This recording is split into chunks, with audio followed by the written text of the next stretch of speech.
Um pedófilo foi preso por estupro de vulnerável contra a própria neta. A menina de 10 anos fez mais de 400 arquivos pornográficos para o avô. A família, a mãe da criança, se passou pela filha para enganar o criminoso e denunciá-lo para a polícia. A delegada responsável pela investigação traz os detalhes do caso. O fato chegou ao conhecimento da Polícia Civil através da genitora da menor, que estava muito assustada porque a menor teria dito que seu avô estava mandando coisas feias e a mãe, na preocupação de saber que tipo de diálogo era este, olhou o celular da criança, verificou várias mensagens apagadas entre a menor e o avô.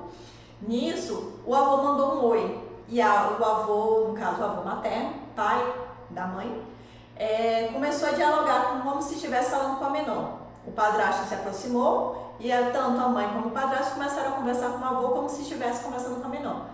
Em certo momento, o diálogo desenvolvido pelo avô tinha certa conotação sexual. Por exemplo, no diálogo de que ele estava vendo uma loirinha, o padrasto suspeitou de que seria material pornográfico que o avô estivesse enviando para a criança.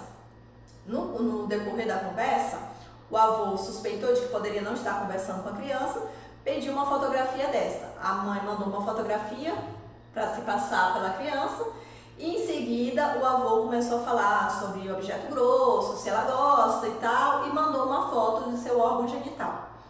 A mãe, muito assustada, falou que ficou muito preocupada e o padrasto teve a ideia de printar as conversas para trazer até a delegacia. Foram encontrados mais de 400 arquivos pornográficos feitos pela menor para ser talvez enviado para o avô. E nisso o avô também está sendo suspeito de aliciar a menor para a produção de pornografia infantil. Por que estamos trabalhando nessa linha?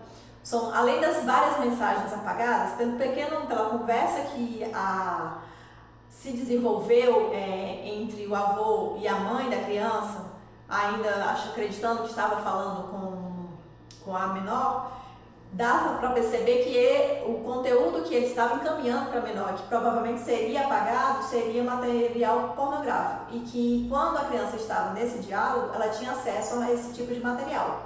Ele se encontra à disposição do Poder Judiciário, a investigação ainda está em andamento para saber se tinha outras pessoas envolvidas.